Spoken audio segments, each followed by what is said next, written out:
This is VOCM Open Line. Call 709-273-5211 or 1-888-590-8626. The views and opinions of this program are not necessarily those of this station. The biggest conversation in Newfoundland and Labrador starts now. And good morning, everyone. And what do my eyes see but more snow? It's snowing out there, David. What do you think of that? Anyway, the snow has started. Schools are open, though, and I couldn't be happier. I know my son has been languishing at home for the last almost a week, or it feels like a week or 2 weeks or 3 weeks. Anyway, those darn video games have taken hold, and wow, getting him to enter the real world again, it was a real task over the last few days, and in particular this morning. Anyway, so he's back socializing with living, breathing humans again. That's good to see. And if you have any thoughts on school reopening, you can give us a call. Well, Memorial University is adopting an Indigenous verification process that is used currently by some 20 universities and post-secondary institutions across the country, and is based on a federally recognized process that requires documentation from a recognized Indigenous group or collective. And when we say recognized, we mean recognized by the federal government.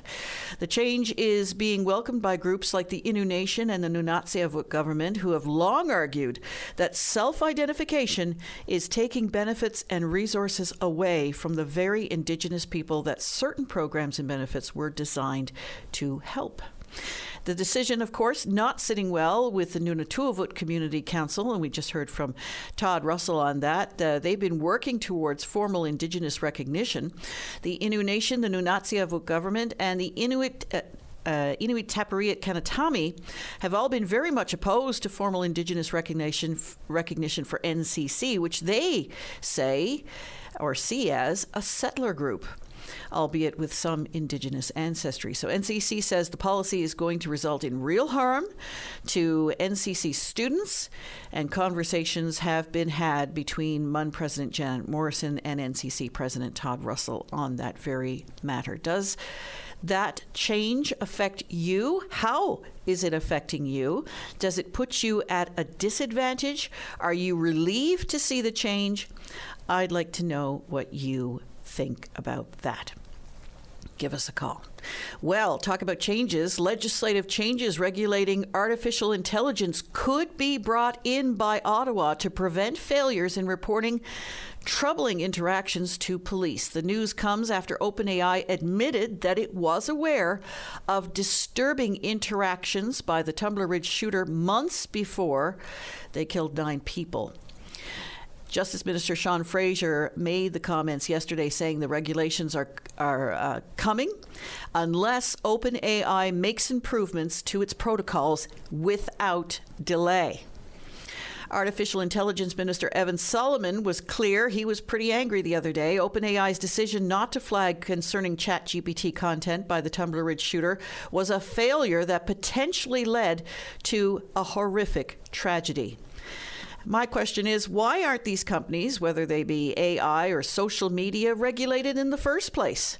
Why are they self-regulated? That's what I'd like to know. And to what degree, if they are regulated, to what degree are they regulated? Should they have greater regulation? Other media regulated here in radio land and television, broadcasters have to meet certain standards. Why is it that that's not the case with tech companies, who arguably have some of the greatest influence and impact on us as a society and as individuals? And we've seen the actual harm that it's creating to human beings. It turns out that OpenAI employees wanted the company to warn law enforcement long before the shootings occurred, but no action was taken by the company. And that, says Evan Solomon, was a failure on their part. One can only wonder if the concerns of employees had been heeded and law enforcement had been warned, whether the tragedy could have been averted and lives saved. The real issue, I wonder, is whether or not families have a case now to take that information and hold the company accountable for failing to act. So that might be an avenue in getting some real change here, not just regulating the industry, which I, for one, strongly feel should be done. And the whole question of AI raises all kinds of questions, doesn't it? In what seems like the blink of an eye, we've gone from consumers able to make our own choices about things. You know, here's an ad, here's an ad, here's an ad. Oh, I need this. What's the best place to get that? You know, those kinds of things. To a commodity.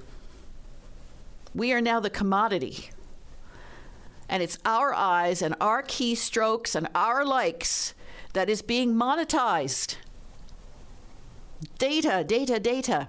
Which is why, of course, I was delighted to see a recent article indicating that analog is back. David? And he's nodding enthusiastically.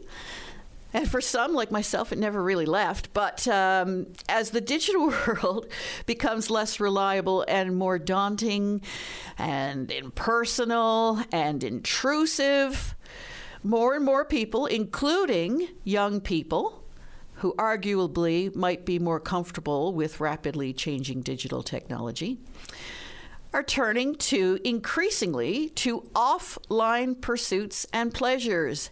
Yay! I, for one, couldn't be more delighted. Last weekend, I'll tell you a little story now. I set up an old stereo that I had previously relegated to storage. And it rekindled my love affair with music. I live for music. I love music. Music is, it means an awful lot to me. And I sat down and I listened to a couple of full albums, and it felt really, really good. Really good. In fact, it's the best I've felt in a very long time. And there are days when I want to take that tracking device, this one here, that is my smartphone, which is continually beeping and buzzing and demanding my attention, and have it right out the window. Never see it again. And you know what? The longer I spend away from it, the happier I am. Coincidence? I think not. I see now that so-called analog pursuits, that's like newspaper crosswords, albums, books, are becoming increasingly popular with a wide variety of people across all kinds of generational divides. What that means, I'm not sure, but I can certainly guess.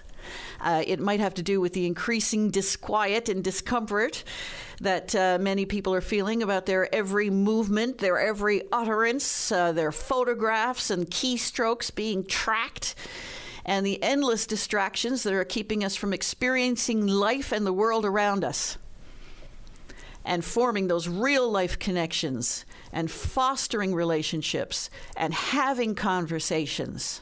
And that's why I like doing this so much, because we get to talk to people and flesh them out instead of just liking and disliking and angry faces and saying anonymous nonsense online. I read a really fascinating article over last week or two in The Guardian about a British artist. Her name is Tracey Emin. She made a big splash there about 20-odd years ago, if people remember her Unmade Bed piece. And her advice to young artists was this: keep a diary, get a camera, learn to print your own photos. Don't put it all on your phone, because everything in your phone belongs to someone else. And if you want to write a secret to someone, send a letter. And she says there's nothing wrong with slowing down and stepping everything back. And I, for one, couldn't agree more. Emin concludes that art is probably one of the last good things we've got left as human beings. So, amen, Emin. Thank you for that. Things really heating up in Cuba, hey? Cuban officials confirmed that 4 people were killed after a speedboat registered in Florida violated territorial waters. A statement indicates that the U.S. registered vessel I'm sorry, just got a frog in my throat.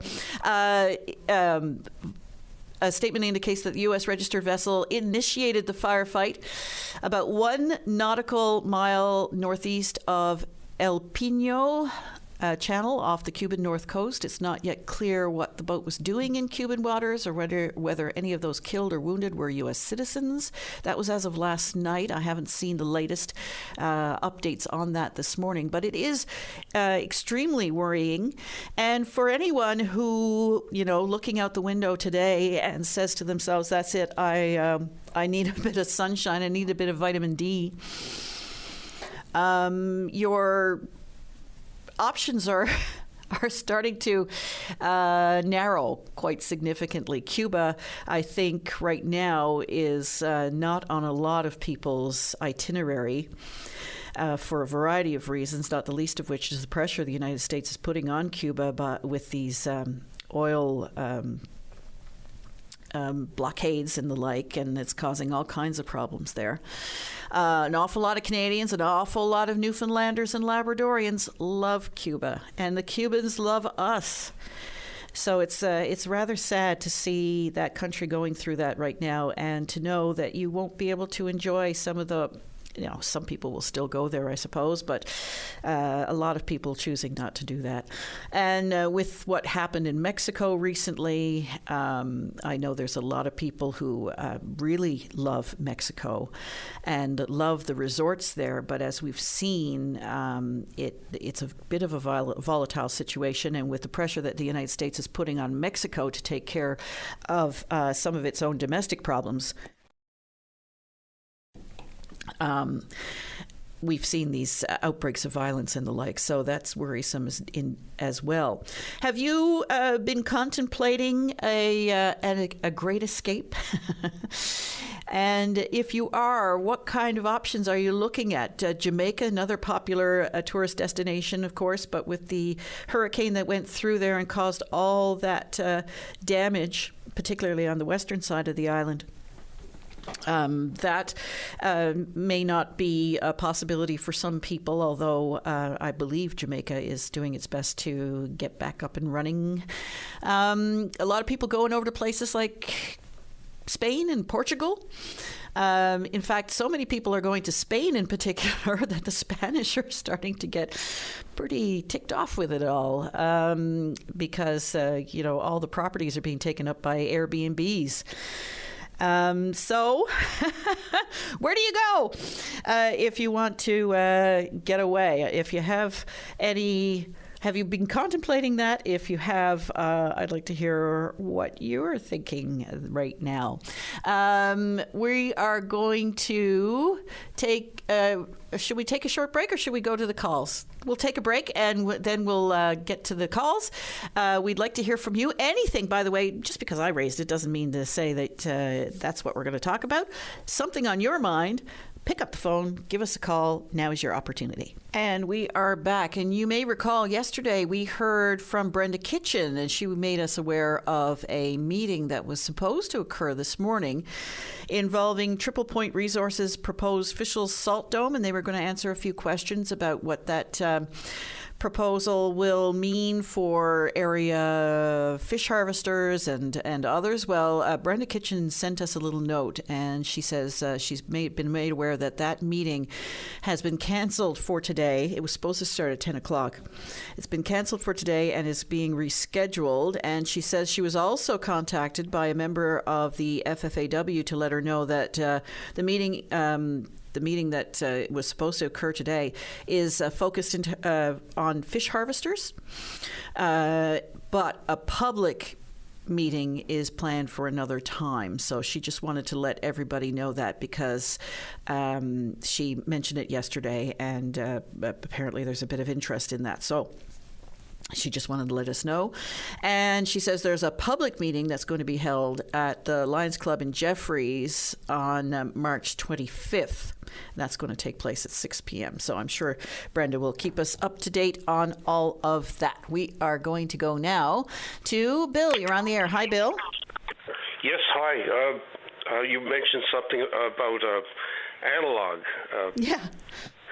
And I remind there was a skit. I think it was a skit that Buddy What's-Name and the other fellows did. It was about a guy saying that his wife was always complaining that he was using the word right a lot. Uh-huh. You remember that? I don't know if you remember, but I thought it was a pretty funny one. And he said he was going to write a letter about it or something like that. Anyway, it was a pretty funny one. But the point is about analog. Yeah. And the children aren't being taught how to write in school anymore. They're not taught cursive writing. Did you know that? I do, most certainly. I know that a lot of kids are having trouble printing as well. It seems to me that we're not really setting people up well, because of course a lot of people still write and a lot of documentation is still written, and I'm sorry, but I'm not going to rely on my phone to tell me what handwriting looks like. Handwriting in a lot of cases, because people have different script, is up for interpretation, so I'm not going to take a machine's interpretation of what handwriting is saying. I'm going to read it myself and interpret it. Yeah, so I was pretty shocked when I heard that. You know, I couldn't believe it, right? That you know, like cursive writing. So I think if you have the means, you can probably, you know, like you can probably pay to have your kids learn how to do it. But just like that old exercise, actually sitting down and writing a letter.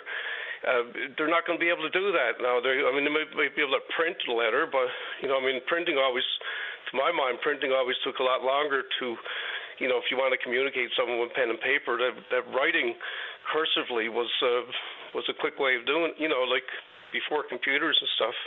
And sign your name. Sign your name on the bottom of a mortgage. So document, you know, I was, so like it's kind of like a, you know, like a headlong rush into technology, and then forgetting about, you know, some of the, you know, basic, like, you know, reading, writing, and arithmetic. But now we're not teaching writing in schools. I you know, like, so I was shocked about it, and I don't know how many people are aware of it, but I don't think it's progress. And math, and we've had these conversations on Open Line in the past. The way that math is taught now, they don't do the rote, you know, 3 times 3, you know, that sort of thing, and memorizing your times tables, for instance. They give it to you, they ask you to look at it, but it's not that part. They try to get you to work it out. But how do you work it out if you don't know what the basics are? I mean, you understand language because you understand the sounds and what sounds coming together mean.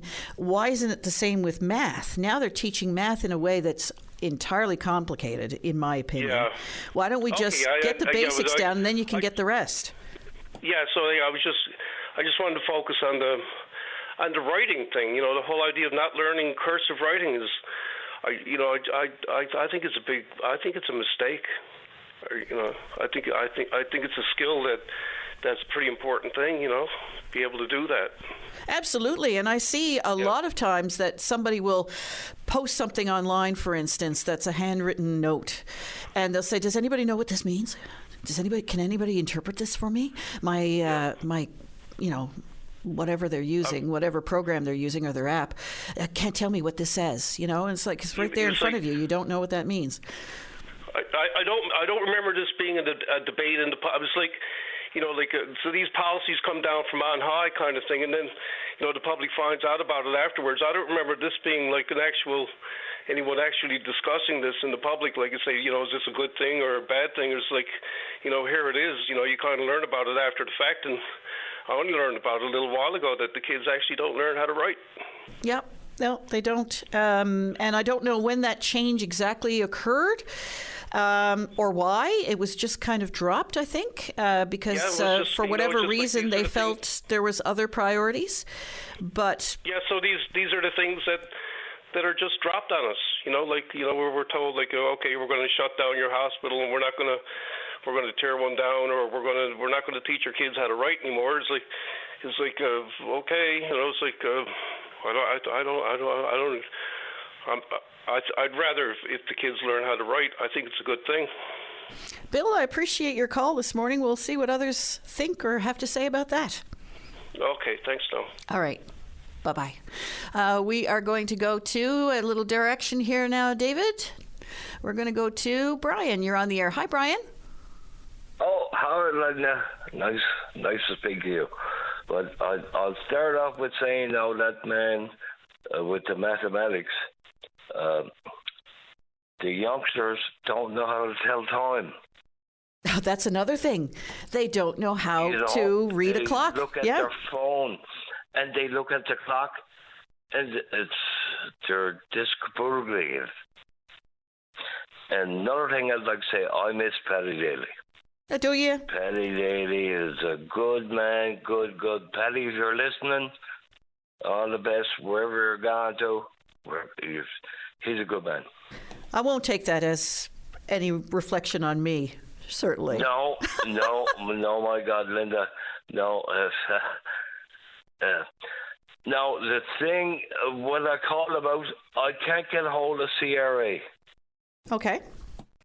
And they say it's 9 o'clock and it's 10 o'clock and 9 o'clock. So in Newfoundland, it's 9:30. Is that what it is? Yeah, it's almost 9:30. So what do you mean exactly? So you call them. I called at 8:30, and they said 9 o'clock. Have you? So I guess it's 9:30 in Newfoundland. Yeah, I guess. I can only guess. David just sent me a phone number. Have you tried this phone number? No. I'll give it to you now. Please. Have you got a pen? And I'll try. Yeah. Yes. 1-800. 959. 959. 8281. 8281. Yeah. David tells me you should try that number and you should be able to get a hold of somebody. Yes, thank you very much. Yeah. I'm trying to get me pension, girl. Yeah, I understand. Yeah. I'm like, I just turned the age, and I'm trying to get me Canada pension. Okay. Well, it's open now, so if you want to give them a try after you get off the air with us, and if you want to give us a call back and let us know if you had any success, you can do that too. God love you. And I'll miss you, Patty. All right. Thanks, Brian. All right. Bye-bye. What should we do now? Should we take a break? Or, yeah, well, let's take a break. And when we come back, we hope to speak with you. We have some lines open. Now is your opportunity to give us a call. And we're back, and as Dave just pointed out to me, for people who are paying attention to these things, especially with the Toronto Blue Jays, Max Scherzer signed for a one-year extension, $3 million. I'm told that's bargain basement for baseball. Pretty intense cat, man. He's an intense dude. He's getting up there in years when it comes to athletics, but man, he pulled it out when he needed to last year, didn't he? So anyway, any thoughts on that? You're welcome to give us a call. We're going to go now to William. You're on the air. Hello, William. Really good job. Thank you. Nancy's doing a really good job, and I call it that cat with the shot in the face. I hope they catches them and gives them 10 years in jail. Okay, yeah. I know there is an investigation that has been opened on it. Yeah. Yeah, well, I was saying that I got two animals myself. I got two rabbit dogs. They were 4 years old this summer, and they're my babies. Yeah, and another one I called back too. That fellow had done that in the school. Shot the people. I don't know why they don't put a cop in the hall, right? They put a cop in the hall in the schools. That would save a lot of lives. That's a lot of resources in a lot of schools, isn't it?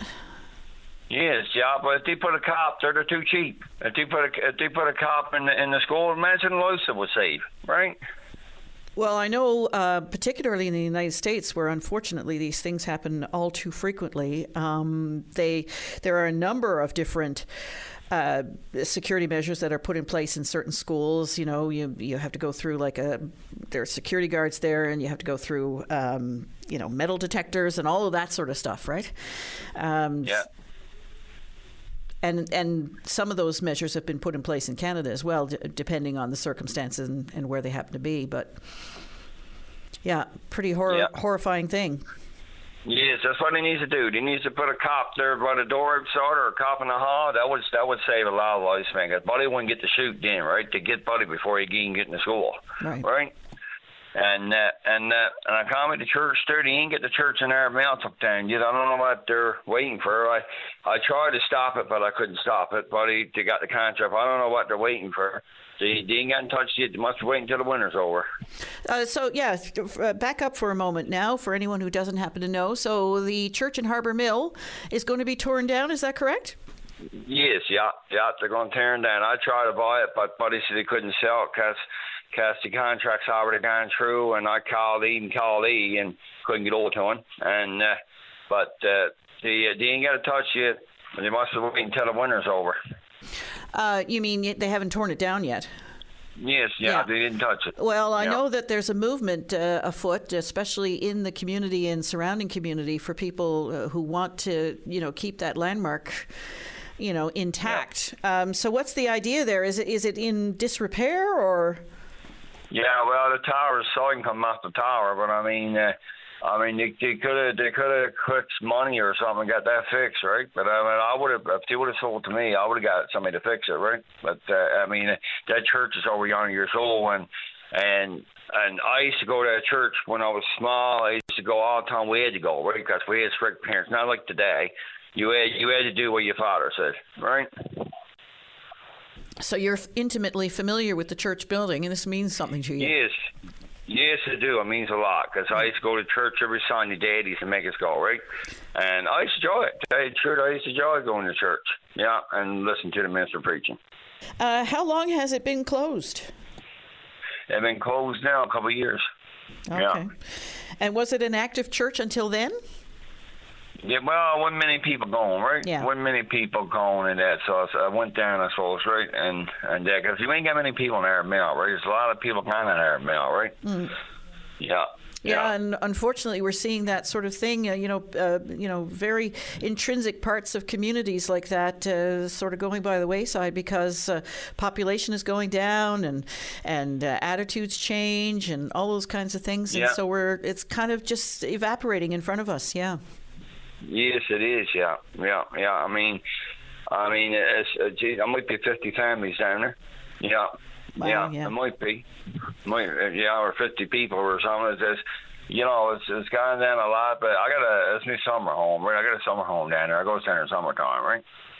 And if the building were to be saved, let's say, for instance, what could it be used for? Well, if I would have got it, I would have just moved in it, used it for a summer house, right? And I would have had lots of room for my 2 dogs running around in there, right? and I probably would have, I don't know, put a few movies on and get people coming to watch a movie, right? Yeah. Or make a museum of it or something, right? I mean, as a thing, that church is beautiful inside. It's beautiful. And has it been cleaned out, or have the? Yeah, they got all the stuff took out of it. Yeah. Yeah, so I guess that got distributed to the community and that sort of thing, because a lot of things inside of churches were donated by families and or built by families. It's usually built by the people in the community itself, Yeah, I tried to get the piano. See, I called Buddy after, and I said, I bet the piano, where's the organ, right? Where's the organ to? And he said to get that to another church, because my father used to play the organ, see? Okay. My father used to play every Sunday in the organ, and he used to do a good job, too. Yeah. I was in the church we were listening to Dad playing, too, right? So your roots there were deep. Yes, it was deep, yeah. Yeah. Yeah, it's. I got married in church too. Oh, did you? Okay, so it's very, very personal. Yeah. Oh, if anybody knows what the status is on the church in Harbor Mill, there was a plan to tear it down, but it hasn't been torn down yet. I guess, as you say, that's kind of hard work to do at this time of year. But if anybody has any thoughts on that, or is there a way to preserve it at this stage? I know there is a movement afoot to try and get it preserved, but we'll see what others have to say. Yes. Yeah. Thanks, William. Yeah, you're welcome. You have a good day. Now you're doing a really good job. All right, thanks. Yeah. All right. Yeah, you're welcome. Bye. Bye-bye. Yeah, what do you think about that? Lots of churches in and around, especially rural Newfoundland and Labrador, but not only there, here in St. John's as well. Shuttering, closing down, torn down, repurposed. It's sad for a lot of people in a lot of ways, but time moves on. We are going to go now to Christine. You're on the air. Hi, Christine. Hello, Christine. I don't think it's Christine. Oh, I'm sorry. I got it all shagged up. Ed. Hey, Ed. Must be one of those mornings with the snow, is it? Oh, my goodness, I'm telling you. It doesn't take much for me to get distracted, buddy. Sit by. Sometimes that's the worst thing nowadays. Seems to be a bit of a theme of education this morning. I got my 2 cents on that one. I've been noticing this for many years, and I mean, only recently. I mean, you notice it even more. I mean, when you have children going back and forth school all the time, and you ask the child, "So what did you learn in school today?" And they say, "I don't know." It's like, what do you mean you don't know? You didn't learn anything in school today? I mean, that's a concern in every sense of the word. But I've been noticing this for many years. It seems like the education system has gone down. I mean, when I was going to school, I mean, I had an option to either go to 2 different schools. One school, I looked at what kind of courses and all that was interested to me. And the school I was supposed to go to, I didn't go to because they never offered anything. The other school offered, like, computer courses, woodworking, electronics, a whole bunch of different things to keep you interested and keep you educated and keep you on the ball at different things. It seems like, for some reason, over time, I don't mean like 1 or 2 years, I mean like probably over a decade, it seems like the schools have gone, I know it's hard for, teachers to, keep up to date on different things and try to get the education going, but it's like the kids are not interested in going to school anymore and actually learning anything. I mean, they go on a computer or video game and all that, and that's their distraction. So they don't actually learn much at all. They don't have any type of a work ethic, something to keep them interested in, possibly, like a field in a mechanical engineer or drafting or anything that keeps an economy going, no matter which way you look at it, right? I notice now at the high school level they're offering skilled trades, but it's a generic course from what I can tell, as opposed to this type of skilled trade like carpentry or whatever. I mean, we had a wood shop in my school when I was growing up, and we had a garage where people could do mechanics, and we had a salon where you could do aesthetics and all those kinds of things, and that's a few years ago now. Right. And I mean, that's the thing. The kids nowadays are not interested in none of that because a lot of it's not interesting to them. Right, they don't have this. It hasn't started at a very, very, very young age. I mean, even in like kindergarten or even daycare. Because I mean, if you look at, for example, what's over in China and what they're doing over there. I mean, I've seen some stuff on what they do for the kids in even just preschool, and it's extraordinary. They're actually working together as a team of children, actually doing different things to help each other out in order to accomplish stuff. And that eventually goes into elementary school, into high school, and so on and so forth, to the further education of the rest of an actual working population of people. You mean like hands-on and yeah. Engaged and part of something? That's the thing. Like, you learn better, in most cases, hands-on because sometimes it's a repetitive task, than you would than just reading a book. Because reading a book is one thing, but to understand what the book means and physically do it is a completely different story, right? Some people read a book and they absorb the information fine. In most cases, a lot of people will learn something by physically doing something and actually seeing how it actually works. You could read a book. It could say this, this, this, and this. But to understand what the actual book means and meant in an actual physical application, it's a huge giant story. It's like, how does an engine work in a car, for an example, right? If you don't know how the actual physical engine works, to actually feel it, see it, touch it, put it together, rebuild it, whatever, then you're never going to understand how it actually functions so you can actually fix it, repair it, maintain it, or whatever. I mean, it's like anything, right?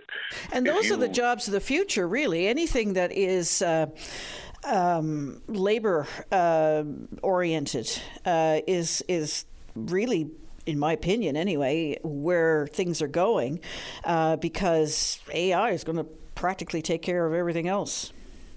Well, see, here's the problem with that. Okay, AI is not going to shovel your driveway for you, right? AI is not going to fix your car, right? AI is not going to build a house or rebuild a house next door to burn down, right? AI is only a distraction. You basically have to get off your gluteus maximus and actually physically do work in order to actually get something done. All this computer stuff, all this AI, games, it's all a distraction to prevent you from actually getting physically work done and actually to accomplish an actual task. I mean, somebody washing dishes, right? That's a physical task to accomplish something, to actually get something done.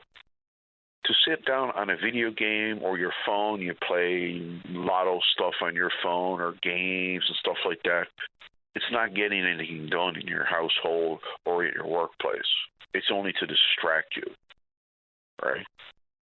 So realistically, this is our generation of kids nowadays. They are distracted by different things that doesn't physically get anything done. Same thing, somebody driving the car and their text messaging can cause an accident, right?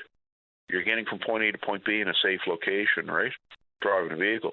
If you're distracted by your phone and you cause an accident, you ain't helping anybody, and your insurance is going to go a hell of a lot higher than what it used to be. Well, there's a lot of push and development now towards driverless cars, where you just sit in there as a passenger. I might as well take the bus then, if you know what I'm saying.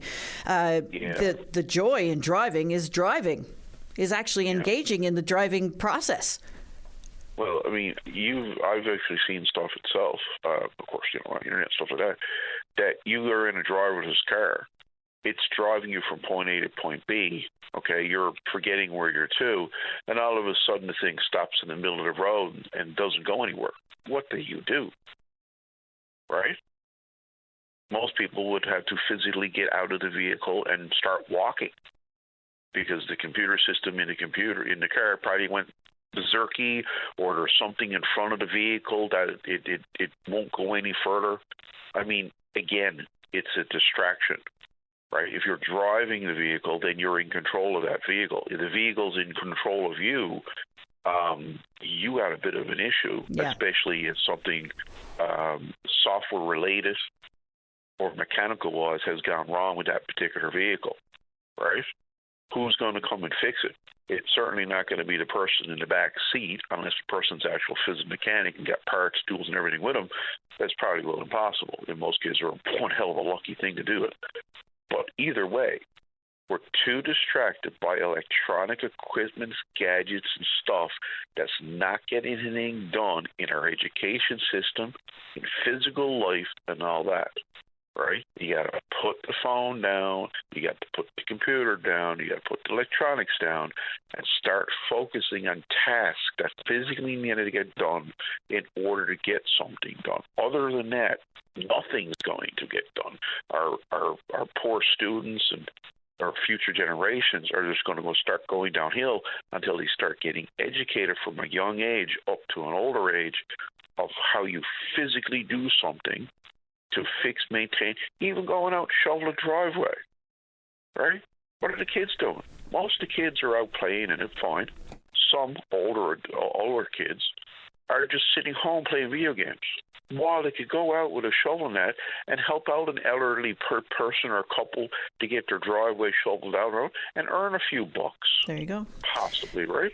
Ed, we're going to have to leave it there because we're overdue for a break right now. But I'd like to hear what others have to say about your thoughts that you've shared here this morning.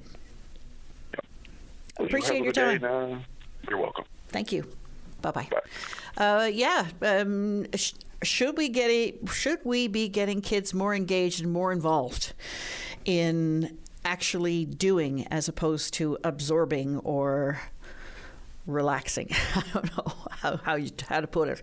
But anyway, we're going to take a short break. We have some lines open. Now is your chance to give us a call on that topic or anything else. So the provincial government has made a number of interesting moves of late regarding two portfolios that have a direct impact on an awful lot of people in this province. You may recall that some time ago, the department announced that it was moving emergency services from under the auspices of justice and public safety to forestry.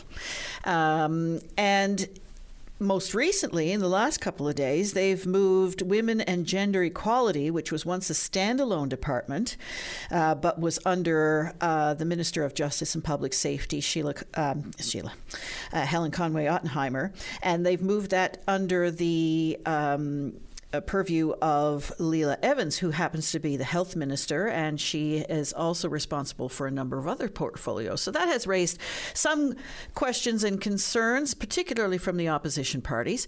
So I put that question to the Premier's office to see, what was behind some of these changes and moves. And both from Emergency Services and Women and Gender Equality were both under Helen Conway Ottenheimer previously, and now one has gone to forestry, the other has gone under the Minister of Health, Leila Evans. And so I asked, what's going on there? So the Premier's office has sent me a response. They say the movement of emergency services into the Department of Forestry, Agriculture and Lands is a departmental restructuring intended to align responsibilities, and we're hearing that word a lot lately, align responsibilities with current realities, as they put it, especially relating to increasing frequency and severity of wildfires in particular. So they're kind of focusing on that aspect of emergency services. This move will enable improvements to how they assist communities and residents and help them prepare for, respond to, and recover from emergencies and disasters like wildfires, for instance, like what we saw this past summer. It also says, the Premier's office also says bringing women and gender equality under Minister Evans' leadership will support closer alignment with frontline services and the supports individuals and families rely on every day. It will also strengthen collaboration across health, social, and community systems to better support women, girls, and gender diverse people. Our government has every confidence that Ministers Evans and Forsey will bring the same leadership and work ethic to their new responsibilities as they have demonstrated in the roles they have served in since being sworn into cabinet in October. And I don't think anybody is questioning the ability or the skill of those two particular ministers. It's just that it's interesting to see how these responsibilities are being moved about a bit. And it gives you a hint, perhaps, of the direction that the provincial government is heading in. And we'll get a better idea because the new government has been in place since last fall. And we haven't really got a feel, a few hints here and there, but we haven't got a good feel for the cut of their jib, so to speak. We will do so now next week when the House of Assembly reopens with the speech from the throne on Monday, and we'll see how they, what their priorities are, how they handle different portfolios and different issues as they arise, and how they navigate questions that will be raised and put to them by the opposition, because for a very long time they were in opposition. So it's a reversal of roles, and we'll see how this particular government plays out. And if you have any thoughts on that, you're welcome to give us a call. And Dave in Grand Falls, Windsor, if you don't have enough time before we go to news, we may continue the conversation afterwards, if that's okay with you. Yes. All right. So what's on your mind? During last week, I've got mobility problems, okay? And I've got severe arthritis in my hips. And so I got up there one day last week, and I was going into the kitchen, and I lost my balance and I fell. So my sister phoned for the ambulance because she couldn't pick me up. And I guess it was over a half an hour. Still no ambulance. And I only live about 5 minutes from the hospital, okay? So I had to crawl on my back over to the stairs, to the steps, and I had to lift myself one step, put my bum up one step at a time so I could get up to the third step. And my other sister came, and then she got in my walker, and I finally got up, okay? Now, I don't know what they got done with the ambulance service, but one time we used to have 3 ambulances at our hospital. Our paramedics and everything were there. They got them moved to a place out on the Queensway, which I don't understand. You phone for an ambulance now, it's like a call center. Now, I live in Grand Falls, Windsor, and I can see now the 3 ambulances that were here were all busy and they were gone out. But why would you send an ambulance up from Lewisport? I mean, they're trying to, do something with the healthcare system to make it, more accessible and faster, but they're not doing it. They haven't got a clue what they're doing. In Alberta, a few years ago, they tried to do the same thing with the ambulance service. They spend millions of dollars trying to put a center, put up this center, and they had to go back to their old way. And I don't know what our government is doing, but regardless who you put in, they're all the same. If the Liberals are in and they're going to do something, they'll get a former Liberal to do it. The PCs are in, they get a former PC to do it. Then we got experts. All they got is a bunch of political ass kissers. That's what they are, nothing else. Patronage jobs. And that's ruining democracy. They got our health care is gone. The unbelievable stories I'm after hearing about people about ambulances. They only live 4 or 5 minutes from our hospital. I know one person, her husband had a heart attack, I think it was over an hour before an ambulance got there. So how was the ambulance services dispatched previously? Was it through Central Health, or did you have a private ambulance service? If I needed an ambulance, because I had an ambulance there a while ago, we phoned the hospital, okay? And within a couple of minutes, the ambulance would be down because I only live about 5 minutes from the hospital. I mean, and I got nothing against the government trying to, improve our health care system, but they don't improve it; they make it worse. I mean, there's an old saying: if something is working good, why fix it? One time our paramedics were always in the hospital. Now they're not there anymore. They should be there because they used to help out in the emerge and everything. And you can't, and it's no good to try to talk to a politician, because the only time a politician will listen to you is when they're in the opposition. And when they form the government, that's it. The doors are shut. Dave, I'm really pissed off at this. Of course you are. Something should be done about it. And I'll guarantee you right now, I know other people have complained an awful lot about it. And I hope there's other people out there in the province that listen to this show this morning that had any problem with the ambulance service, phone in and let you people know what's going on. Absolutely. And I'll tell you what, the president of NAPE is waiting in the wings. He's coming on with us after the news, so we'll put those questions to him as well. And not only that, I know a friend of mine, his mother-in-law, fell. She's 84 years old, okay? Yeah, we're going to have to go because we're up to news time, so very quickly. And she was an hour and a half before an ambulance got there from St. John's. She lives 20 minutes from St. John's. And now she's in the hospital with a bleed on the brain, right? Oh, dear. Well, Dave, I'm so sorry that happened to you. I hope you're feeling better. I am, but I'm just saying, I hope you get after NAPE and say, let's fix this ambulance service. Let's get back the way it was. Leave the ambulance where it's supposed to be, in the hospital. All right. David, we have to leave it there. Thank you. Okay. All right. Bye-bye. And we're up to news time.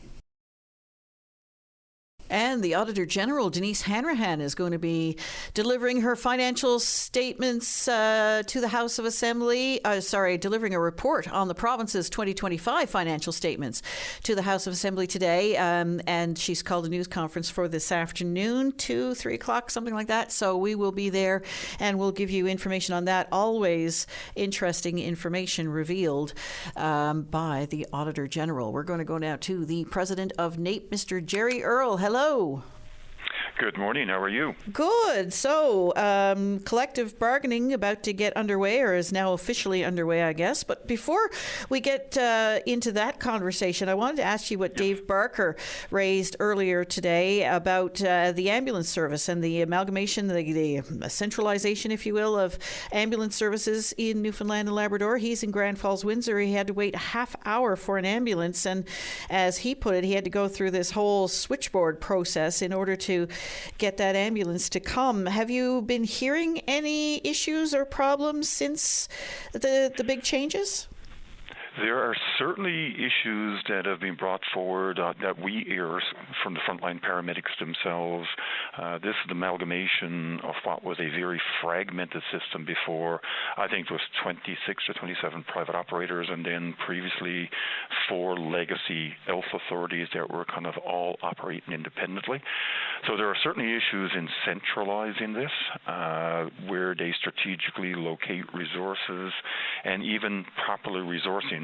We already know, Linda, that what I've heard from even this private entity, you got to give credit, they've identified it's much further under-resourced than even anticipated.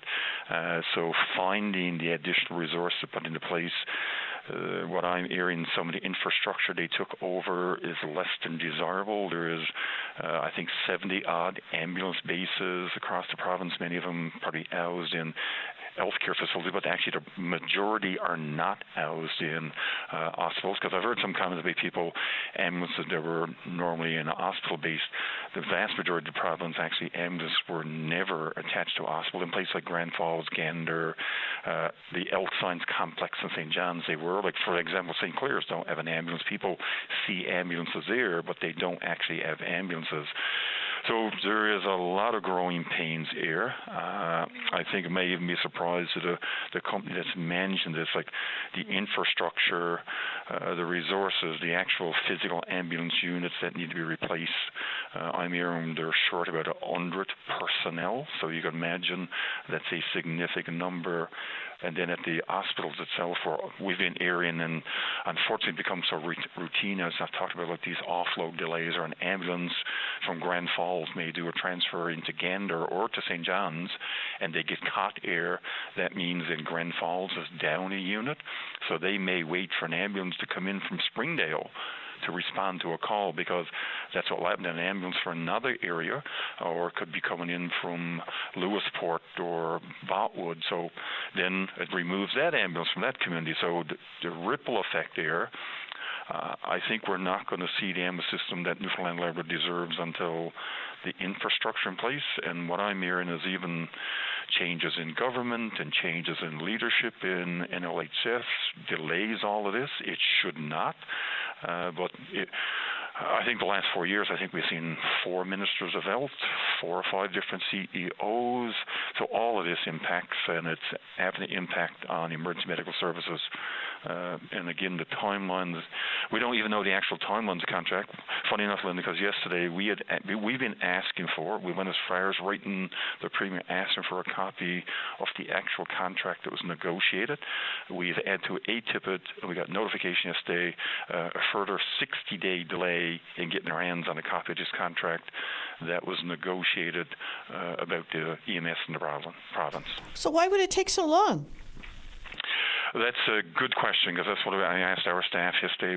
What is taking so long? A further 60-day delay in getting a copy of a contract that I feel that we should have automatically been provided, that Newfoundlanders and Labradorians are paying for, and paying substantial. We're talking a contract here that's in the millions of dollars. And even I'm being told now, when we likely get it, there's going to be, as you've seen, going to be significant portions likely redacted, which we will challenge. But we need to, and the people of Newfoundland and Labrador should have a right to know, they are indirectly, we are indirect, and certainly our members are working under this contract. We should know what's in it. None of the unions, because it's not just Napier, we're talking several other unions that have members impacted by this. We've never sat at a table, and that contract is never shared, and we actually got to ATIP it. That's something in itself. When you get to ATIP, a public document that we are paying for, that's concerning. But I do know in the end, unfortunately, in the interim, the stories that we're airing, and it all goes back to we had a system that was extremely fragmented, that existed in few parts of the country. But what we're going through right now with the lack of resources, and I'm not sure what attention is being paid to it right now, because again, it's unbelievable. It's really difficult to get the accurate information that's necessary. I think most people would anticipate there'd be growing pains in this kind of monumental change, because really, you're starting from the ground up in a lot of ways. But is there any sense of, how far along they are in the process in smoothing out these, rough areas, or getting the resources that they need, or making sure that the infrastructure is in place? The sense I'm getting is there is a lot of frustration that exists even with the entities that have taken this over, and people, I think even the entity that's taken it over is saying what we were led to believe is in place. I'm hearing, for example, I think there's 77 bases in the province. Some of these were previously privately owned. I'm hearing unofficially that some of these bases should basically bulldozed. There should not be, they need that infrastructure. Some of the ambulances that's here certainly need to be replaced. We need proper garages that's dealing with emergency ambulance, that they need to be prioritized when they're into garages. And they're talking about having their own garages that will repair the fleet rather than have to go out to a private garage and just be another customer, because I had jokingly said to me, Linda, and it shouldn't be a joke, like there's that many ambulances parked at a garage on Topsail Road that a parent went in with her child and said, I brought my child in here to visit the ambulance base, and the person said, this is not the ambulance base, we repair ambulances. And, I know exactly where you're talking about, because there's always ambulances parked there. Isn't that interesting that was a perception left by the public, that it was actual ambulance base? Yeah, and here in St. John's, actually, there is only, beside the Elk Signs, which is the key base, for example, Metro, there are only two other bases, one on Majors Pass and one further on Topsail Road. Even that's insufficient infrastructure. And going out to here, like Grand Falls, they were used to having ambulances that were affixed to the hospital there. But what they do now, because it's all one system, they deploy resources. So if Botwood sends their ambulance in to say Gander, for example, they may temporarily take an ambulance in for Grand Falls because Botwood has nothing, but then if two ambulances called it in Grand Falls, they now have nothing. So that's when those delays happen, and then they'll have to deploy. It could be an ambulance come from Springdale that would have to reach. We've had ambulance, for example, just here in the metro area, drive in from Clark's Beach to respond to calls, Conception Bay respond to calls. But that's a redeployment issue rather than no ambulance. But again, a lot of it goes back to, and it's a major ripple effect, the tie-up in hospital beds, the offload delay, and it's certainly not reflective of the women and men that work in the system, because you wouldn't believe the stress it puts on them when they hear on their radio an ambulance is needed, and they know they're too far away, or they're standing in an hospital emergency department with a stretcher that had been offloaded, that they could have responded in a timely fashion. And that puts an untold stress on those paramedics, because they want to be out in their communities, they want to be responding timely, and that has to be dealt with. And we've been talking about it so long, it should not still be an issue today, because it's clearly affecting Newfoundlanders and Labradorians when they have to wait prolonged periods of time, which they should not have to if we had proper resources. But like I said, this whole restructuring piece now, unfortunately, is having an adverse effect in and of itself. Well, I know that's not the reason why you called, but we're up to a break. All right, do you have enough time, Jerry, to come back with us and talk a little bit about collective bargaining? Yeah, I can certainly hang on. I have another 10, 15 minutes before I go into my next meeting. All right. So just hang in there, and we'll come straight back to you and talk about collective bargaining, if you don't mind.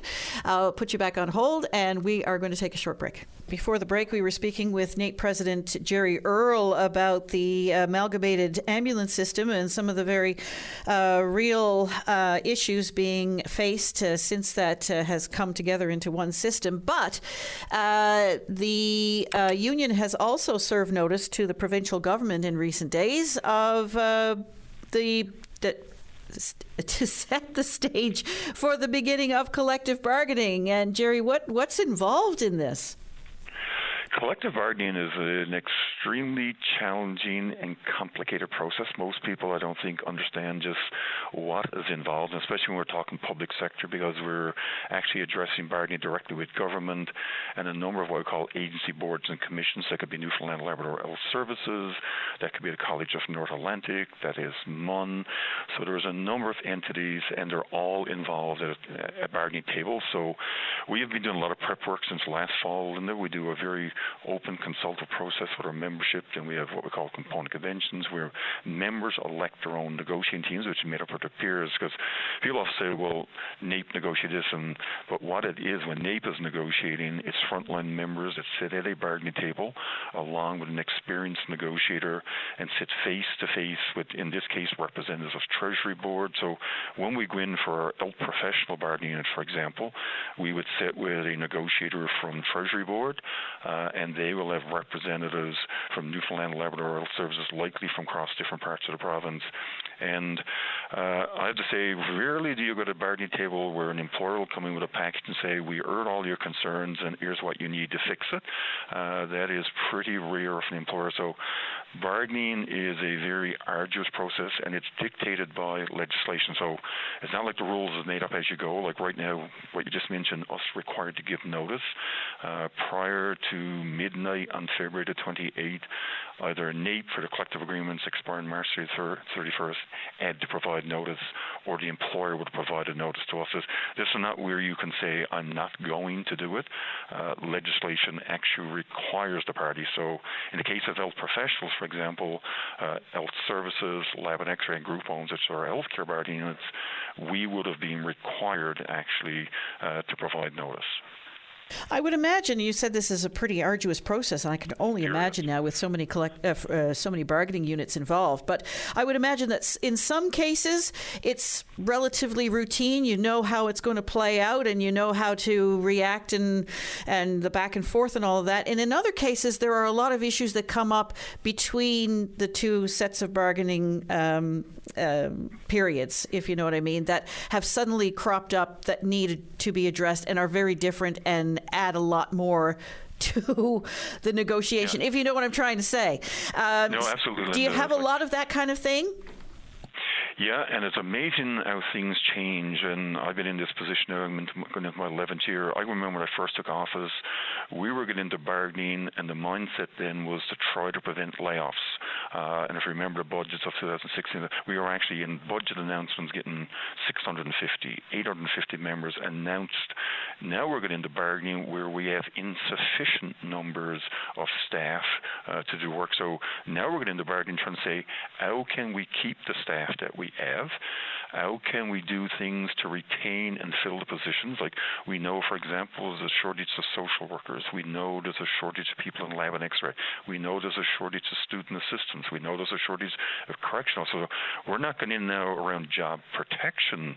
We're going in now saying, what are the things we have to do to ensure, like we just talked about before the break, sufficient number of EMS personnel, whether it be flight paramedics or advanced care paramedics. What can we do now to stabilize the workforce we have? Because it's not job protection anymore. It's actually trying to make sure that we keep people in the system, retention initiatives, then recruitment initiatives. We hear a lot about, and it's part of the environment out there, safety issues in the workplace. We're hearing from that across multiple sectors. So what is it that we need to do in this round of bargaining that we can stabilize the workforce recruit people to come work in there, and make sure proper compensation is in place. So that's quite different than even, like I said, 10 years ago. We were going into bargaining, trying to negotiate no layoff clauses. Now we're going to try to negotiate how do we get more people to come to work. So that's a significant change in that one area alone. Do changes in government or changes in leadership, like you alluded to earlier, change your approach? It certainly does, and the problem is, Linda, it's the amount of change. And I think I alluded to earlier, like when you look at certain departments, for example, just use health community services, and frontline members of the public don't realize the impact there. When we're trying to bargain, you rely on consistency and people that are familiar with the issues. I've been in this role for 10 years, so I know the issues consistently for the last decade. But use health, for example. Just in the last couple of years, we have had, I think, 4, if not 5 ministers of health. We have had 4, if not 5 CEO changes for Newfoundland Health Services. We've had 3 or 4 different ministers of finance, and these are all key individuals, and I'm just using the healthcare when we go here. You go over to justice, the same thing. So that inconsistency, and now even in we have a brand new government coming in. So they have changed up a whole lot of the bureaucrats that we would deal with on a regular basis. So that even impacts bargaining. And a lot of members, a lot of the general public don't realize the impact. We only learned a couple of weeks ago, for example, who the deputy minister in Treasury Board was going to be. That is a key position getting into bargaining. We only learned in recent weeks the negotiators that are going to be available for government, and we're learning they only have 5. So that's not just for NAPE. That's 5 negotiators that have to do all the bargaining for NAPE, for the nursing union, for CUPE, for NLTA, for IBEW, which all have public sector employees. So that alone is going to prolong bargaining when you have 5 on the other side that is going to be doing all this bargaining, not just with NAPE, but with the multiple unions that have contracts. And the majority of them are fairly new to the process. How long would this type of process take? I know it's different for different bargaining units, but what do you anticipate? I anticipate this round of bargaining is going to be drawn out. I don't see where we will have collective agreement unless we get really surprised by this government to come in and recognize all the issues. We have already said to government, given notice, that we are prepared to go to the bargaining table in a very collaborative approach, trying to because one thing we've heard a couple of ministers say, and I got to applaud, like Minister of Transportation, recognizing there's issues in his bargaining around compensation and retention recruitment. Well, if both sides are recognized we have a problem, I think we can work collaboratively to come up with solutions. It's problems we've had when the other side is in denial of these issues. I don't think anybody with any of the government departments or government itself can come in and say we do not have retention recruitment issues, because that's a primary one, and that leads to all those things. But again, a lot of new people, and like with a new government, I'm sure that government's coming in and discovering a whole host of issues they have across departments. Use again, workers' transportation, a whole host of issues that we have in justice. We've heard the minister, we have a working group in advance of bargaining. We had courtrooms closing because of a shortage of staff. So I think this government's learning these things. I hope they bring that to the bargaining table from their side and say, we need to do these things, because we certainly won't be an hindrance in that process. So I can see this bargaining certainly I'm talking many months here to arrive at a collective agreement. But if we can do it in 2 weeks, we will, but I can assure you that is actually physically impossible just to rotate in all the bargaining teams and to meet with all the unions. We are talking about a process that's going to be drawn out over many, many months. And what is the latest on the court closures? The latest on the court closures is we're waiting now, because I know sometime this month a working group has been meeting, having good collaborative dialogue. I think all sides have recognized there are issues. I'm just hoping now that the department will act on them, because again, it comes down to, it's not, I can't say it's simple, because when you are short professionals in the court system, where any of them, not just the sheriff's officer, but the other court staff, recruiting those, because it's a very competitive environment. Like, so it's not like 10 years ago where people were getting laid off and trying to find work. Now we're trying to find workers to fill multiple vacancies across many sectors, and these are not easy to find. Like, the Sheriff's Office do very challenging work, our court staff do very challenging work, but everybody is recognizing we need these individuals for our courts to operate, and I'm open. A very high-level committee, as you know, a while back we had a fight to get a seat on that committee. We have been sitting there with a number of high-ranking officials, including judges and prosecutors and department officials. So I'm certainly hoping that we will see what that committee brings forward in short order, and then start working to implement what's necessary. Jerry Earl, thank you so much for your time this morning. I know you have to rush off. Thank you. Really appreciate it, Linda. You have a great day. You too. Bye-bye. Well, your thoughts on anything that Jerry Earl raised there in the last half hour or so, you are welcome to give us a call. We have a few lines that are currently open. Now is your opportunity to give us a call. And we are going now to Agnes. You're on the air. Hi, Agnes. Hi there. How are you today? I'm good. How are you? I'm fine, thank you. I'm just calling on behalf of the home care workers with clients that end up in the hospital, say, like a week or two.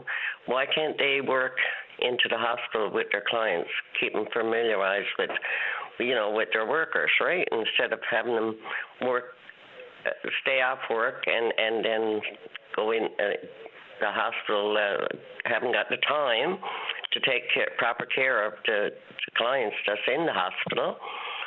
So I was just wondering, what's the union going to do for the workers?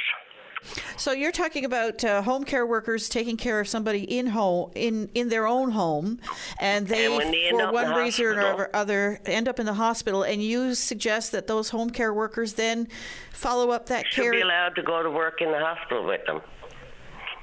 Okay, I would imagine there are a number of barriers there to that kind of a scenario. What would be the benefit? Well, it would be good for the client, right? Because, they're in the hospital and then they get mesmerized about, where am I at? They don't know the strange places that they're into, and they're so used to their own environment. And then when they get in a place like that, they get kind of upset. I've worked with home care for years, and I know exactly how they were, right? But what I'm saying is, instead of them having to stay off work for a week or two while the client's in the hospital, they should be allowed to go in there for a couple hours a day, get a couple hours anyway. So they would continue to get paid and would be going in, but would that not complicate patient care, perhaps? No, not really, because they need special care, no matter what kind of sickness they got, right? But they get lonely, and the nurses don't have time to go in and sit with them. You know what I mean? Oh, I see. So they wouldn't be, doing any special care. They would be, just simply getting you a glass of water or helping you to the bathroom. Yes, or help them get dressed or whatever, And instead of having the nurses to come in every time you ring the buzzer for somebody to come in, a person should be allowed to have their worker with them for a couple hours a day at least,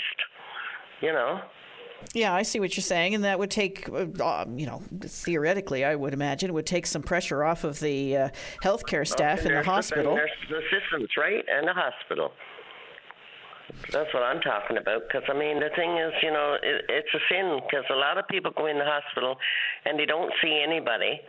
Like, a lot of people don't have any families, right? So, if you got your home care worker with you, at least you got somebody that you're so familiarized with. Yeah, it's an interesting concept, Agnes. You're the first person I've heard mention that. Yeah, because I'm going on 72 myself, and I know what it is to work with seniors. I've only give up now 5 years for sure for myself, right? Give up working with them. But if I was in good health right now, I'd be back working with them until I'm about 80. Right. You enjoyed the work. I enjoy the work because, you know a lot about people, and, you learn everything from those people. You know what I mean? You can sit and listen and understand what they're doing, what they're saying, and you can agree with them or disagree. But you got to have some support for seniors. So in other words, you're saying they're more than just clients. You get to know them as friends, as people. People, yes. They're not just left aside. You know what I mean? Because people do have needs. They do have compassion, and they do love for somebody to say, I love you. That's one good thing. You know, have a nice day, I'll see you tomorrow, or whatever. But I mean, for the amount of time that you do get with home care, any home care, it's not enough to be with those clients. You know what? You understand now where I'm coming from? Yeah, I do. And such an essential part of the healthcare system, and saving the system itself money by keeping people out of hospitals and long-term care homes and keeping them in their home where they're comfortable. That's right. That's right. And I mean, sometimes it's not essential for, excuse me, sometimes it's not feasible for a person to go in the hospital because they got nobody and they're so sad and lonely. It's hard on a person. You know what I mean? Well, you're raising a really interesting point. I had a mother. I came from a family of 25 children, and my mother meant everything to me and my dad, and every one of my siblings are the same. You know what I mean? 25 children, Agnes. Yeah. A lot of twins there, I would imagine. Well, Jerry Lynn Mackey is related to me. Oh, is she? Yeah. Yeah, her grandmother and my dad were brother and sister. No, there you go. Yeah. So, I mean, we got a lot of compassion for people, and we always have respect for people. When we were growing up, we always had to have it. So, my point of view, I'm getting to be a senior too. I mean, I'm 72, and like I said, you know, there is people out there that really needs help, and there's nobody to Agnes, take care of them. I appreciate your call this morning. Thank you very much. Yes, thank you. And I'll say hi to Jerry Lynn for you. Yes, you better. Thank you very much. All right, have a good day. You too. Bye-bye. We're going to go now to Mike Torville. Hello, Mike. Good morning, Linda. How are you? I'm good. How are you? I'm good. I'm just calling in this morning to talk about a little function we have going to put off on March the 11th, the kids at O'Donnell. I'm a social studies teacher at O'Donnell, and we are putting off our second annual military appreciation dinner on March the 11th. It's going to be held at Branch 1 on Black Marsh Road. Doors are going to open at 5:30 and supper is served at 6.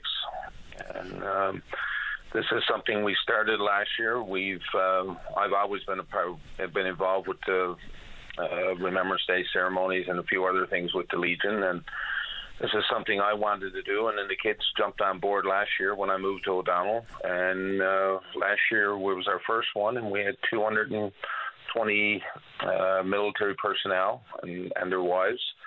And we had a dinner, and we had music from my fabulous music teacher. She gets the kids going with the music, and we had a great evening. And the kids helped prepare the meal, and they helped set it up, and it's just some giving back for them to our military that we need to appreciate today. And is it by invitation, or do people just show up? How does that work? We have tickets. Last year it was free. Last year we had community sponsors that helped us supply. It's a stuffed chicken breast dinner with veggies, dessert, coffee, and tea. And last year we, like I said, we had some community partners that helped us with this. And but this year, everybody was asking us last year, Mike, you got to charge for this. You got to charge something. And I said, well, okay. So there's a charge of $5 with that money going back to the community after we're finished and everything is paid for. and going back to either a food bank or a school lunch program or going back somewhere where it's needed in the community. So tickets can be picked up at Branch 1, or they can reach out to me at my school email, and we'll go from there. And I know Mount Pearl Branch has got some tickets as well. So, but if you reach out to Branch 1, they've got the crux of the tickets, and we'll go from there. We were speaking earlier about getting students engaged, and wow, what a great way to get students engaged. How did the students respond to it all? Last year, Linda, I took students down. I think last year was on March the 10th. I think we had it last year, and we went down in the morning about 11 o'clock, and I had about 25 to 30 students went with me. We set up all the tables and chairs. Some of the students went in the kitchen with the ladies who cooked the meal, and they were peeling the vegetables and helping clean other things. And then they set the tables with the plates and cutlery, and the ladies were very particular. They had them wearing their gloves and their, keeping their hair up and stuff like that. And then in the evening, when we served the meal, it's the kids that served the meal. The ladies, they came out last year. The ladies put white gloves on them, and they went out and they served our veterans as well as our active members today that were present. And one thing that strikes out to me is last year I had I think it was a 15-year-old kid.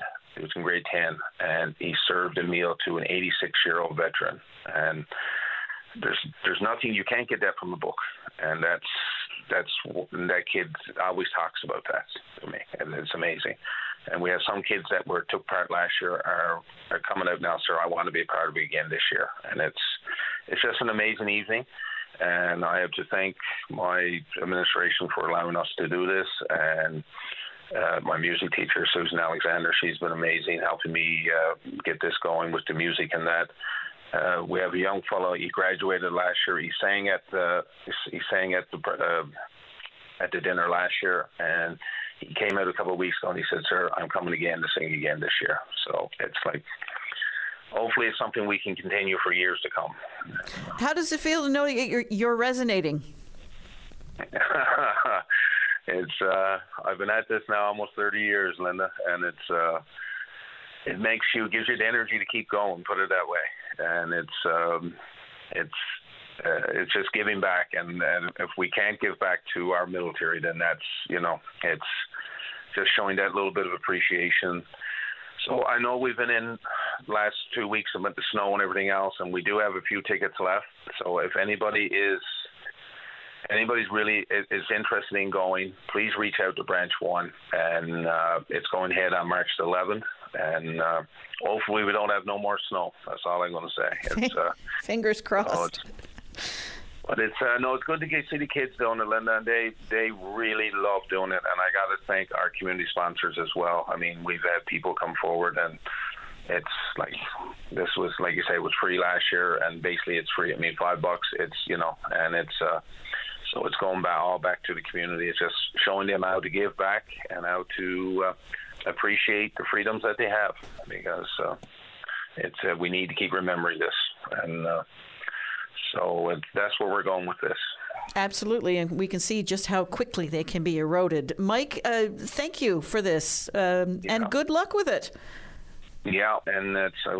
Like I say, anybody who wants to take it, reach out to Branch 1, or if they can go on the O'Donnell website. My email address is there, and they can reach out to me, and I'll arrange for them to get a ticket and come and enjoy the music and the dinner. It's a great way, and it's good to see that our military getting back. I've seen people last year meet people they hadn't seen in probably 5 years, people that they were in service with or were deployed with, and it's amazing. And I mean, I had my own son now. He's over in Latvia now. He joined 2 years ago. So there's a personal connection there as well. But it's been something that we've been wanting to do for a number of years. So it's. Mike Torville, all the best to you and your group at O'Donnell. Thank you. Okay, thank you, Linda. All righty. Bye-bye. Right. We're going to take a short break. When we come back, we'll speak with you. And we're going now to Susan. Hello, Susan. Hello. How are you? Good. How are you? Good. Yeah. What's on your mind? Oh, well, okay. So I have an aunt who is a resident in a private seniors residence in St. John's. And she called me a few days ago. She was very upset that she was given a letter on her table in her dining room at her residence saying that there would be increase in prices for their food, $3 for a salad, $3 for soup, as of March 1st. So that's like 5 days from the time they were given the notice. Now, the salad and the soup have been included. They paid for their meals. I don't know how much it is, say $25 a night for a supper. And the soups and salads have been included for years. I don't know how many years, but, since she's been there. So, this is, I looked it up, the Tenancy Act, and this is in violation of the Tenancy Act.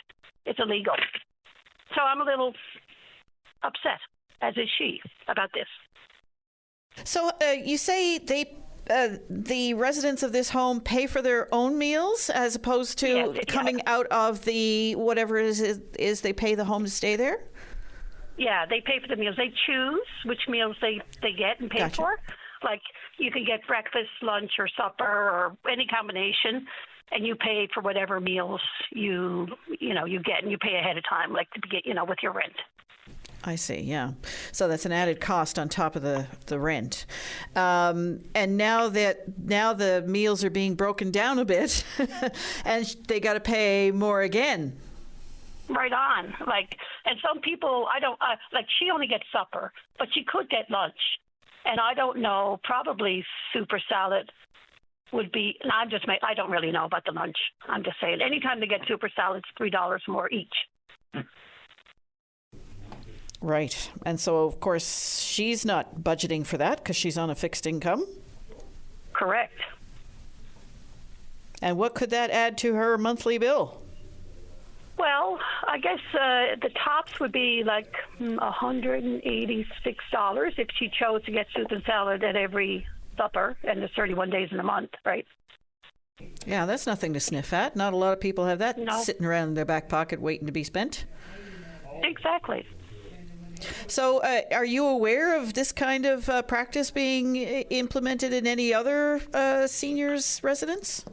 I haven't had a chance to look into it. I thought of it this morning, but I haven't, looked into it yet. It might be worth a call to the seniors advocate. Now, the seniors advocate, Susan Walsh, I understand, is retiring.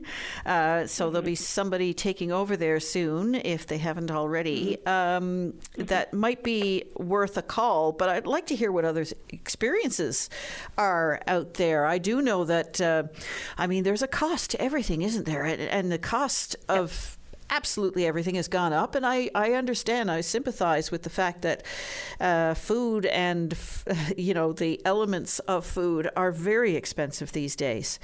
But when you're a senior on a fixed income, that's really difficult. So all of a sudden now she's not going to have that nutrition if she is unable to pay. Right on. I really appreciate you bringing that to our attention, and we'll see what others have to say. Oh, it'd be great if others did say. Yeah. Susan, if you hear anything else or get any further updates, let us know. Oh, perfectly. Thank you. All right. Thank you.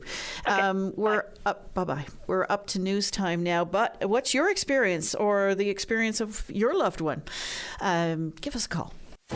You're listening to a rebroadcast of VOCM Open Line. Have your say by calling 709-273-5211 or 1-888-590-8626 and listen live weekday mornings at 9 a.m. And I know that snow clearing crews have been taxed to the max over the last few days, but we're being told now with this snowfall that's occurring as we speak, roads are incredibly slick and slippery out there. Please be careful. Give yourself a lot of space to brake and stop your vehicle on the roads, particularly on those hills. Very slick and slippery out there, according to a listener. We are going to go now to Connor Curtis. He is the Chair of Communications with the Sierra Club of Canada. Hello, Connor. Hi. How are you? Good. How are you doing? Good.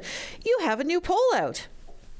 Yes, we do, indeed. Poll findings that basically show support for renewable energy in Canada, not only as a way to deal with issues like climate change, but as well as a way to help improve Canada's energy security and sovereignty. Yeah, so what does it find? What were the questions that were asked and what were the answers? Well, we found that 67% of Canadians actually say reliance on oil and gas increases the risk of international conflict, and that 59% believe that Canada would be safer if we produced more renewable energy in light of recent events, as well that 58% of Canadians say transitioning away from fossil fuels and towards renewable energy is more important than ever in light of recent events. And when we talk about recent events, we're really looking at U.S. threats towards places like Greenland, U.S. aggression towards Venezuela. The situation, I think, too, in Cuba is playing in people's minds. Again, the idea of what happens if countries get cut off from their energy sources. And so basically what we're finding is very consistent with other polling that's being done across the country. A very recent poll conducted by Abacus Data actually found that 70% of Canadians would find pride in becoming a renewable energy superpower, compared with only 30% who found pride in the idea of Canada being an oil and gas superpower. So there really is a lot of support across the country for renewable energy as a solution, I think, not only for, again, climate and for energy needs, but also as a security solution and as a sovereignty solution. Yeah, this is an interesting take for the Sierra Club, in my opinion anyway, because traditionally the focus has always been on environmental mitigation and movement and concerns. And this time you're kind of taking a geopolitical take on things. Well, it's actually not so new for us specifically, because for many years we've done a lot of work on something we call renewable energy democracy. So this is the idea that as we shift to renewables, there are ways to do that give communities locally more power over their energy, and to do so in a way that actually effectively democratizes the way we deal with energy. And renewables are great for this because when you think about it, you're effectively moving your energy generation source closer to your use place, right? You're also able to localize benefits from renewables in ways that you can't with conventional energy.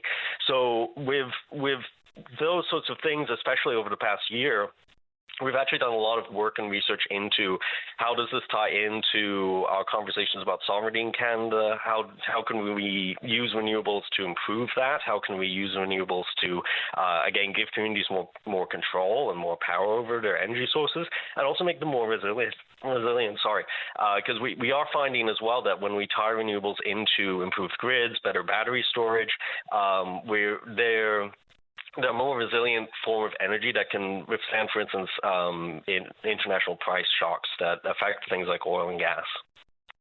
So what kind of a role can Newfoundland and Labrador play? Because we have a new government now, and they have made it clear that offshore oil and gas is one of their key priorities. And we have renewable energy in the form of hydroelectricity in Newfoundland and Labrador. So what can we be doing more of? Where can we be putting more of our resources?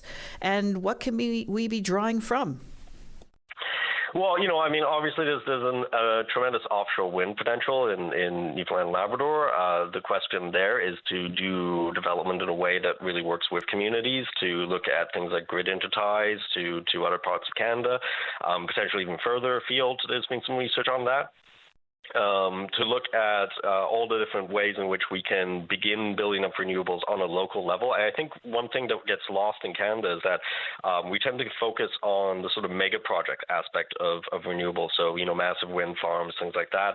There are lots of ways that communities individually can start taking action and are actually often the drivers of action initially on renewable energy. So that could be as simple as a community saying we're going to look into some battery storage locally, or saying we're going to start looking into solar power locally, or saying we're going to start looking into wind. There are lots of different paths to that. A lot of it is based upon working with communities. Again, unlike some of these larger mega projects that we're looking at, or previous forms of energy, renewables are really done best when working with the community, because they are meant to be locally based and they're meant to be built out over time, right? So, you don't necessarily have the same sort of immediate make or break aspect where you can build, fix things that might be going wrong, build more, and that's sort of the way we'd like to approach wind and solar power. I will just say quickly on the fossil fuel side of things, the market for that is not particularly great going into the 2030s, given global demand plateaus that are expected. So the other aspect of this is building out renewables as rapidly as possible, because it does provide, to the greatest degree possible, a revenue source, a job source that isn't tied to oil and gas. You mentioned community level. Is there more that our government and other governments can be doing to help people make, greener choices in their own lives? I think when I think about the provincial and federal governments, one of the biggest, most important things they can do is adequately fund renewables. Really, we should be subsidizing renewables as the energy of the future, but currently, at least nationally, we're spending 3 times more on oil and gas than we are on renewables. So there are definitely things that they can do on the energy side of things. I think in terms of, personal action, I always tend to think that we've thought about personal action in terms of consumer choices, right? But this isn't really the most effective form of personal action. I think the most effective form of personal action is actually getting engaged with the community to find community-level solutions. So whether that is, again, building out some local renewable energy, whether that's advocating for it, whether that's calling your MP or your provincial representative and saying, hey, this is something we should really be looking into. How could we do more at that level? How could the federal and provincial and municipal governments support each other in pursuing renewables? Those are the sorts of things that I would really encourage people to get involved in, and then also encourage our governments to get involved in supporting. Connor Curtis, Director of Communications at the Sierra Club of Canada. Interesting conversation. Appreciate your time this morning. Thank you so much. Appreciate it as well. Alrighty. Bye-bye. Bye. So the Sierra Club of Canada taking a geopolitical approach to making, greener choices with a new poll out that shows that the majority of Canadians asked say green energy is more important than ever after recent global events, including the U.S. actions in Venezuela and threats being made to Greenland. We are going to take a very short break. When we come back, we're going to hear from the MP for... oh gosh, what's the name of it? Trinity? Bonavista? Anyway, you got me. We'll speak with Jonathan Rowe coming up right after this. And now that I have been reminded of the name of the riding, it's Terra Nova the Peninsulas. We're going to speak with the MP, Jonathan Rowe. Hello, Jonathan. Good morning. How are you? Good. Forgive me. It's changed so frequently. Oh, yes. It's a brand new riding with Placentia added into the old, or Placentia area, I should say, added into the old riding of Bonavista, Burin, Trinity. So you were close. You were very close. So, of course, as we know, I'm intimately familiar with the region. A lot of people do enjoy going out and jigging a few cod, and you brought that before the House of Commons this week. What happened? Yeah, so I've got a very large district with a lot of coastal communities, more small craft harbors, more small wharves than anywhere else in Canada is what I'm told. And all summer I was traveling, and every community I went to, every community said, Jonathan, we want to be able to fish 7 days a week. And, Nova Scotia, PEI, New Brunswick, Quebec, all the other Atlantic provinces can fish 7 days a week. So, imagine being in Labrador, especially Labrador. I haven't been up there and talked to them, but I can't imagine being in Labrador in one of those coastal communities where they're sitting on the land on Wednesday and seeing their Quebec friends go out and be able to catch their 5 fish a day while they're stuck on land. So no doubt that's frustrating for them as well. So, this was something that it seemed everybody wanted. We've had some great news in the cod biomass. It moved out of the critical zone and into the cautious zone in 2024, which, was fantastic.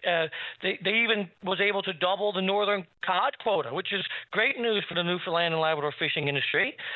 With that news, it sparked the questions about the recreational food fishery, even VOCM. And on June 29th, 2025, the question of the day was, now that DFO has doubled commercial cod quotas, should increases be made to the recreational food fishery? And 73% of those people that participated in your survey said yes, we should have increases to the recreational food fishery.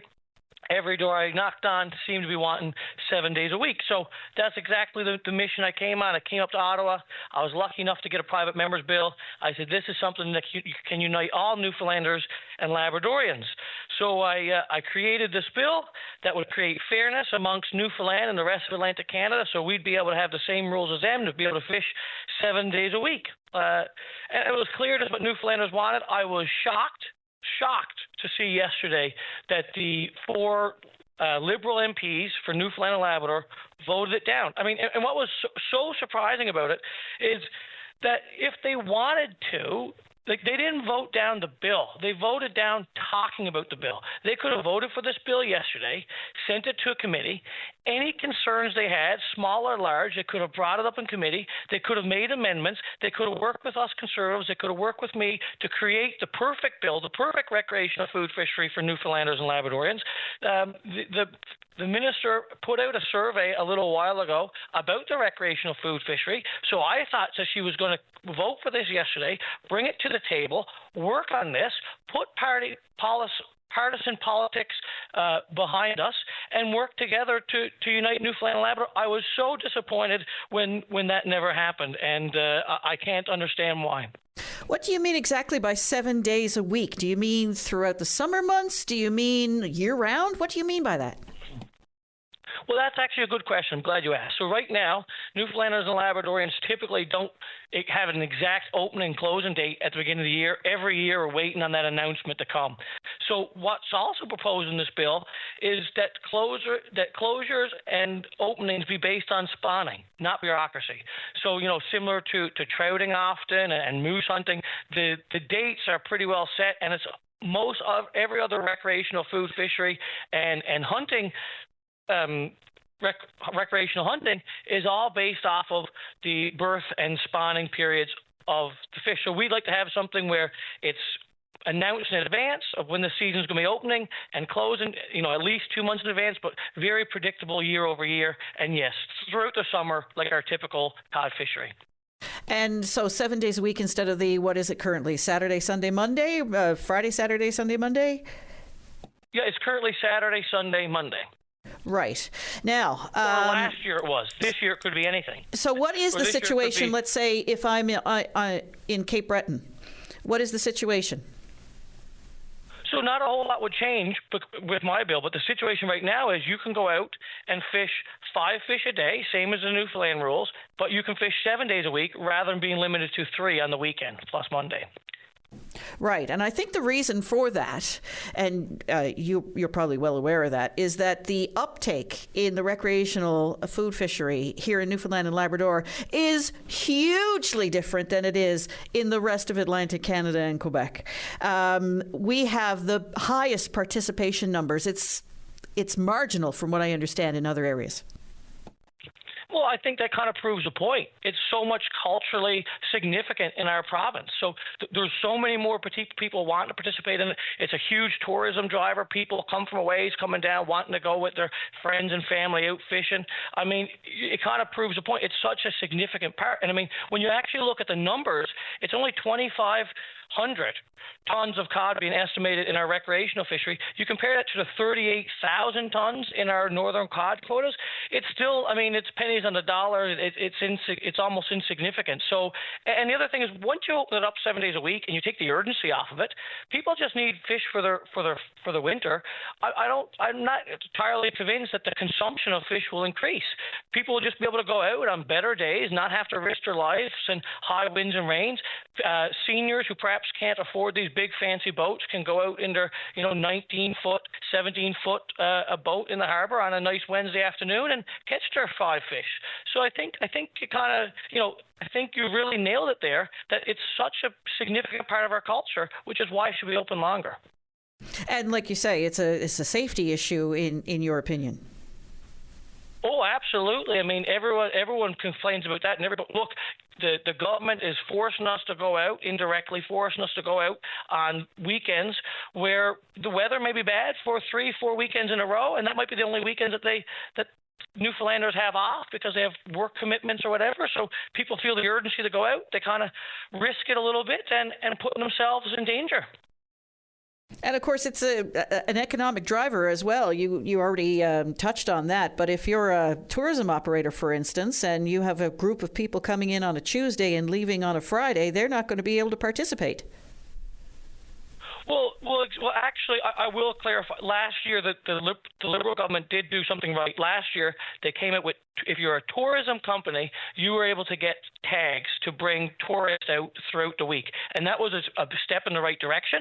But I think we need to take it a step farther so that when our families and friends come out and want to go out and boat with family and friends throughout the week, that they're still able to go. Because, I mean, right now you've got people coming from Alberta, going to Twillingate or Bonavista, for example, wanting to go out with their father or their uncle on the weekend, and the winds come up, and now they've spent thousands of dollars to fly home, can't get out that weekend, and then Tuesday, Wednesday, and Thursdays are beautiful days, and they're stuck in the house.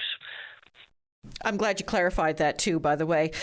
So you made the private member's motion, it got shot down. What happens next?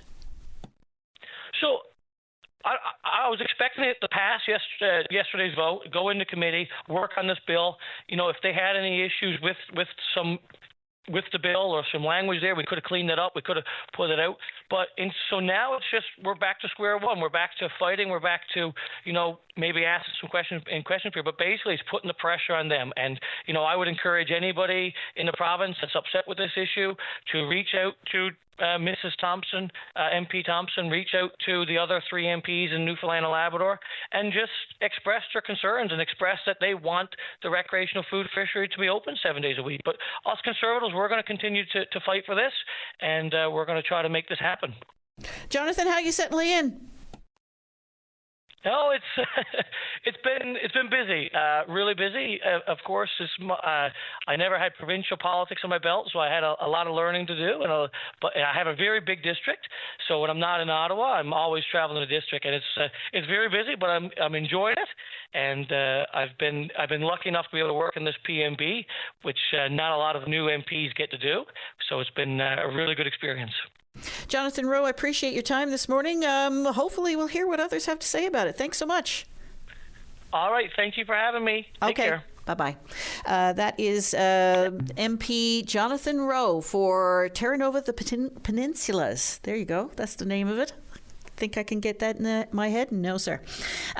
We have an advisory now from RCMP. Placentia Whitburn RCMP advise the public that there will be an increased police presence in Long Harbour as police deal with an ongoing matter in that community. There's no known threat to the general public at this time, but people are being asked to avoid the area until further notice, and people should refrain from approaching officers in the area. In the interest of police and public safety, please do not post photos, video, or information relating to officers' activities online. That puts them in direct harm.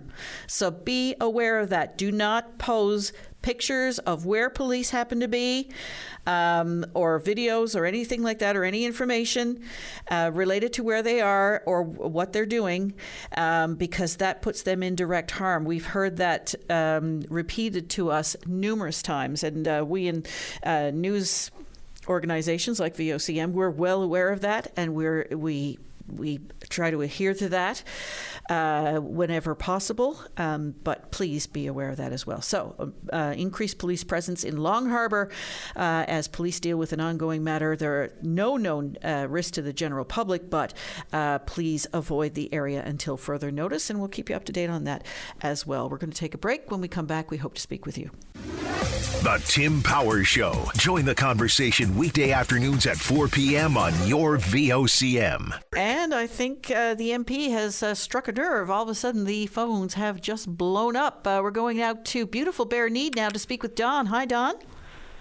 Good morning, Linda. How are you? I'm Tom good. Richard calling from Bear Need here in Conception Bay North. I know it well. How you doing?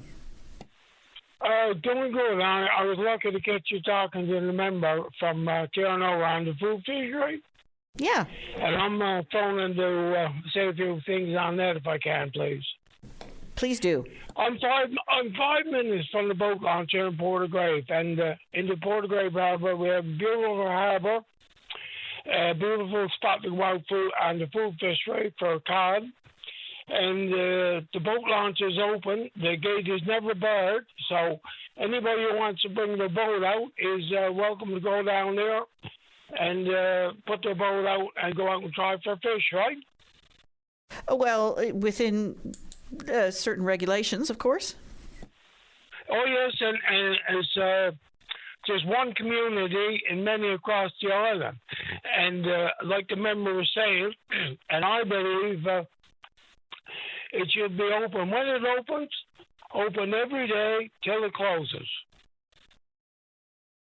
Let people go out, use their boats, let them take friends out, or if they got a boat or don't have a boat, maybe they go out with somebody. Let the people go out on the water and catch some cod to eat, right? Right. And does that... I'm a member of the St. John's Rod and Gun Club now. With 25 years, I'm a member of the Newfoundland Labrador Wildlife Federation, director of them for many years. And this has been on the go a long time, and all of our members, right from the get-go, when Laura Hahn was the Minister of Fisheries, that's what all our members were looking for. Don't be putting people at risk. Have it open every day and let people decide when they want to go out. Does that conflict in any way, Don, do you imagine, with commercial harvesters, for instance? No, like I say, this bay where I am, I'm 5 minutes from the boat launch, and all the commercial fishermen down there. I walk every day in the harbor. Everyone's friendly. And friends of mine who are commercial fishermen for years tell me, and then this was really never the bay for codfish. But it's been very good the last 5, 6, 7 years, and everyone knows who goes out and tries for cod. If the people are not coming around and the bait's not around for the cod to come, well, you got to wait on that to happen, right? And once that happens, then people, don't have people risking their life to go out in the water. Shouldn't be. Don, we have quite a few people who have suddenly called in to talk about the food fishery. I'd like to hear what they have to say before the show ends. I really appreciate your call this morning. Thank you. Okay, that's great, Linda. Thanks very much. Have a great day. All right, you too. Bye-bye. Bye-bye. We are going to go now to Barry. Hello, Barry. Hello, Linda. What's on your mind? About the food fishery. Yeah. I don't know why the federal government got such a tight grip on the food fishery. I done a little bit of calculating this a couple of years ago. I just made some estimates and made some comparisons. I estimated 50,000 people in Newfoundland and Labrador took part in the food fishery. Just say 50, and that's a tenth of our population. I doubt if there's that many, but we'll say 50,000.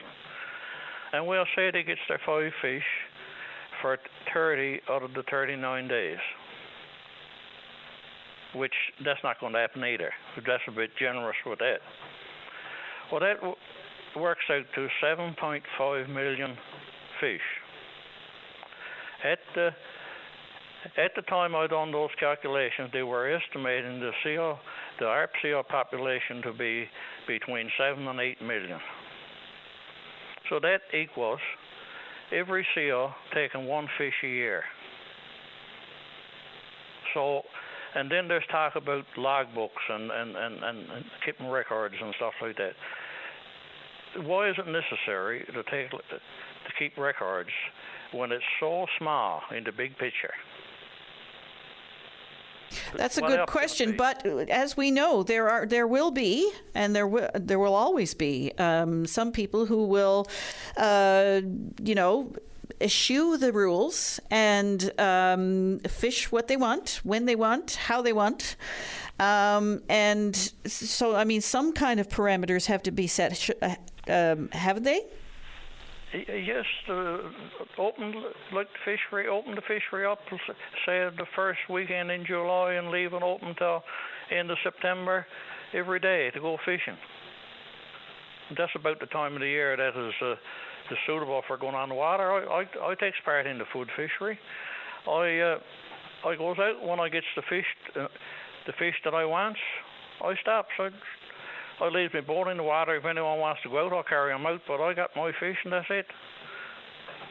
That's how most people, I remember it's back before the moratorium, when anyone could go out any time they wanted to and catch what fish they wanted. There was no license for anyone for their own personal use.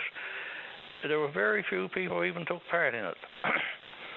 In the community where I am, I can remember when there was 200 people, and now there's about 30 or 35 people, and there's more people now taking part in the food fishery. Every time the government puts restrictions on things, people seem to come out of the woodwork, they want to get in on it. And the same thing happened with the moose licenses. So I can remember the same thing. I could count on one hand when there was about 200 people there who would go to the post office and buy their license when they wanted to go moose hunting. And now there's more people now, but only a fraction of the people in the community. There's more people now applying for licenses.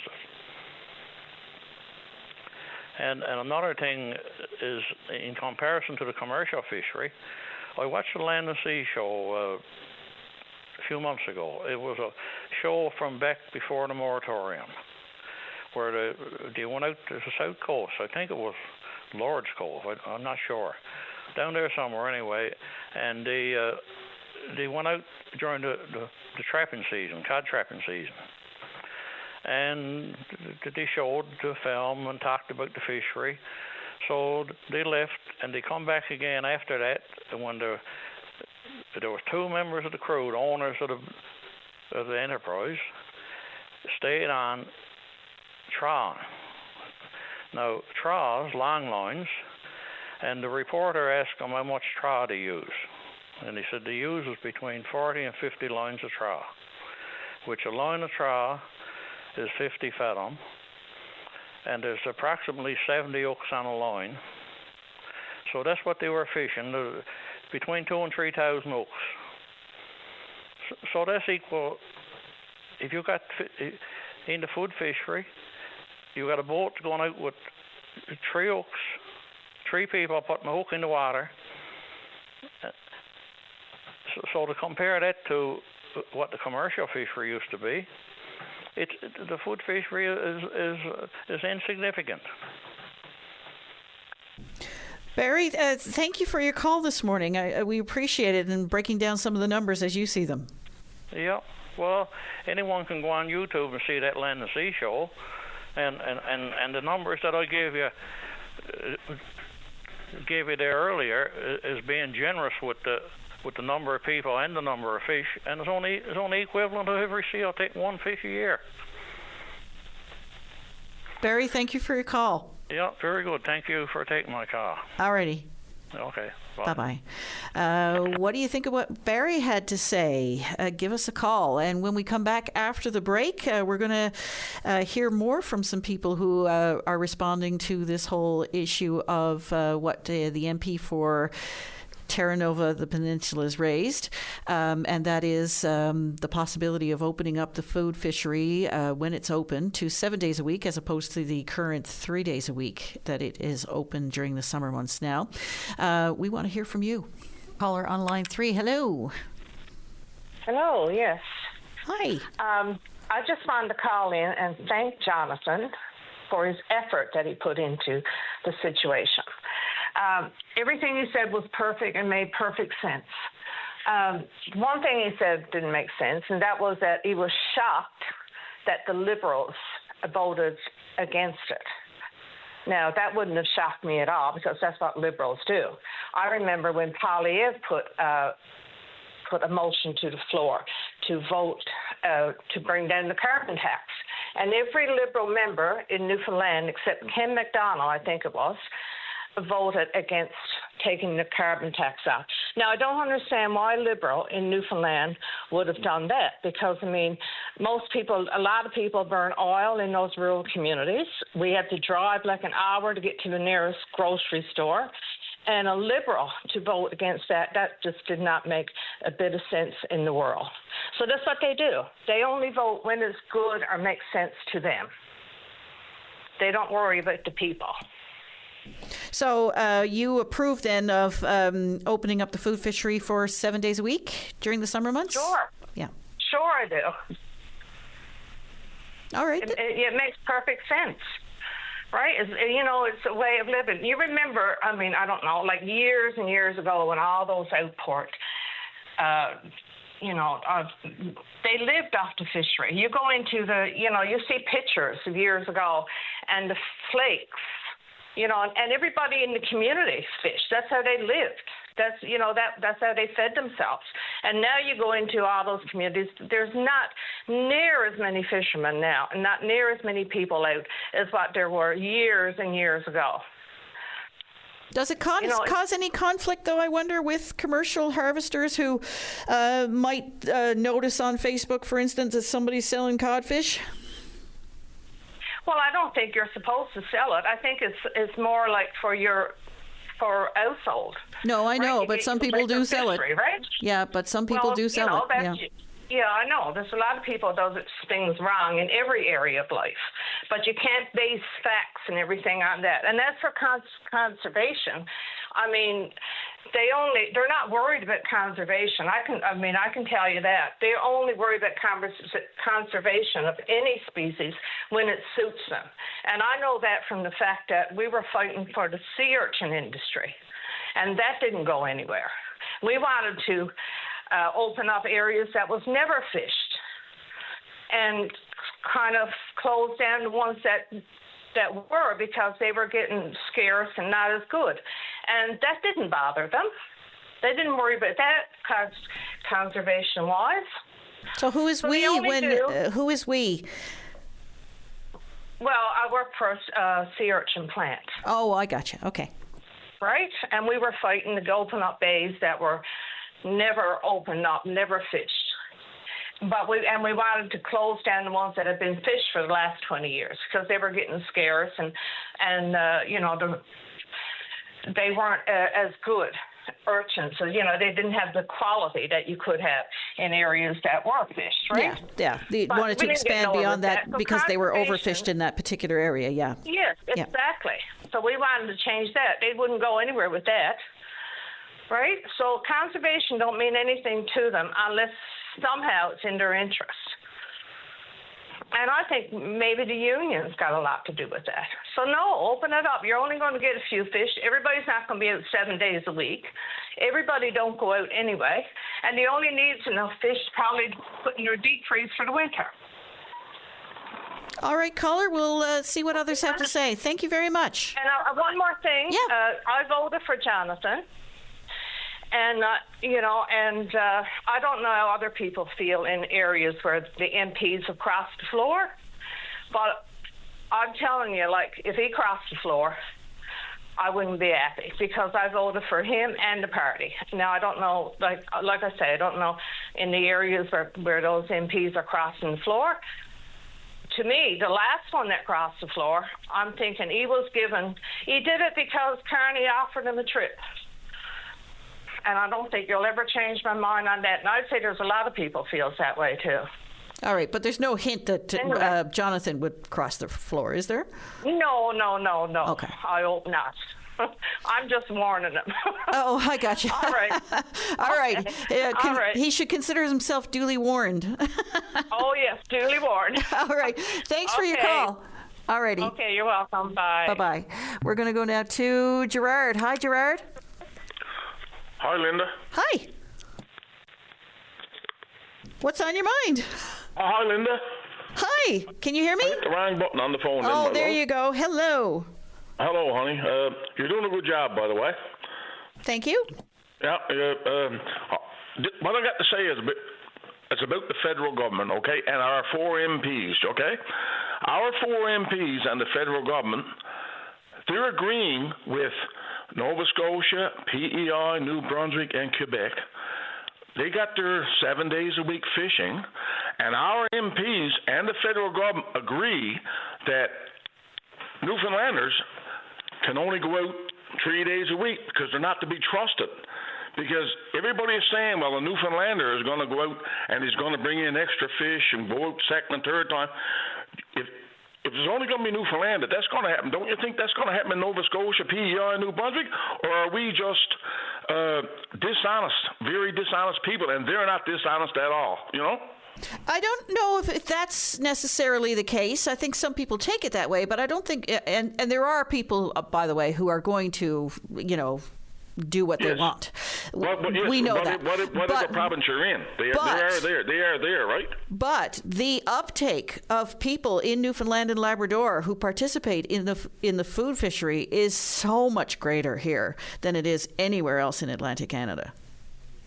I mean, there's a lot of it's part of who we are. So we do it. We wait for it every year. There's people come home for it. It's not. That's not the case in Newfoundland. In Nova Scotia or New Brunswick. I mean, there's people who go out, yes, but it's not to the same degree. Nowhere near. From what I'm told. Linda, it's very dangerous because, like, somebody's going to get drowned out there because you only got this little window to go out there and get the fish, and when the wind is up on the weekend, people are going to take their chances. They're going to go out anyway, and somebody's going to get drowned because of the foolishness that the federal government are getting on with. Well, I hope not, because we have every weekend in the summer months. So if you have the time, you do have an opportunity later on. But I would hope people don't take chances. Well, obviously they do. Well, I did before. I'll tell you the truth. Mm-hmm. I did. Yeah, but anyway, you're pressured just on these weekends. That's all. Where the rest of the eastern. The rest of Atlantic Canada are not pressured because they can go out any day at all, Yeah. But they're not as interested. That's the bottom line, is they're really not as bothered by it. Yeah. Yeah. Right on. I'm not saying that that's right or wrong. I'm not saying that's right or wrong. It's just that that's the case. Yeah. Okay, Linda. Thank you. All righty. Okay. Bye. And we're going to go now to Francis. You're on the air. Good morning, Linda. How are you? I'm good, Francis. How are you? Oh, not too bad. I'd just like to get a little public service announcement out there if I could. Yeah. I'd just like to let everybody know we have a 50-plus card game that was scheduled for today at the Babe Wolves Lifestyle Center, and we have canceled that for safety reasons. So I'd like to let everybody know because it got a bit short notice and with the weather and everything else. So yeah, so I guess the weather put a snarl in that. It did, my dear, yes, it did so. David wants to know what kind of cards you play. 120s and Remoli. Oh, there you go. Every Thursday afternoon at 1:30, so if you're available, you're welcome to drop by. Well, I tell you now, Dave has got a few days off coming up, so you might see his face yet. Well, we're at the Lifestyle Center every Thursday at 1:30. He's throwing down the gauntlet, Francis. He tells me he'll take your money. He won't take my money because we have a prize for every table, and I shouldn't say a prize for every table. We have 3 prizes: first, second, and third. And if we have 6 tables, well then the top 3 prizes, top 3 scores get the prize. Is it popular? Do you get a good turnout? Yes, we get probably anywhere between 40 to 60, depending on the day and the weather. Yeah, and of Usually course, get 25 for 120s, and we get between 25 and 30 for remotely. well, there you go. That's pretty good. It is a great turnout, yes. So the weather's thrown a wrench into your plans for today, but I guess it'll go ahead next Thursday? Oh, definitely, yes, weather permitting. Fantastic. And if David's interested in a game of remotely, all he needs is $10 worth of nickels. There you go. You heard that, David? He's got them. Yeah, he's got them in his back pocket right now. Perfect. Francis, thank you. Thank you, Linda. Have a good day. You too. Stay safe out there. All right. Bye-bye. Yeah, it's pretty slick and greasy out there right now. It looks like the snow has ended, at least in the St. John's area, but I'm told that the driving conditions are not the best right now, which is why the Babels Lifestyle Center and the folks there have decided to cancel their 50-plus card game for this afternoon. So, David, it's going to have to be next week, my son. Dave's going to take a few days off now. Hope you really get the rest that you are so deserving of, David, because honest to God, you should see the way this man works it behind the scenes. We really appreciate his efforts. We'll be back tomorrow. Do join us then. Jonathan Rowe really tapped a nerve when he raised that issue earlier today. So I'd like to hear what others have to say about that tomorrow on VOCM Open Line. Thanks for listening, everyone. Bye-bye for now.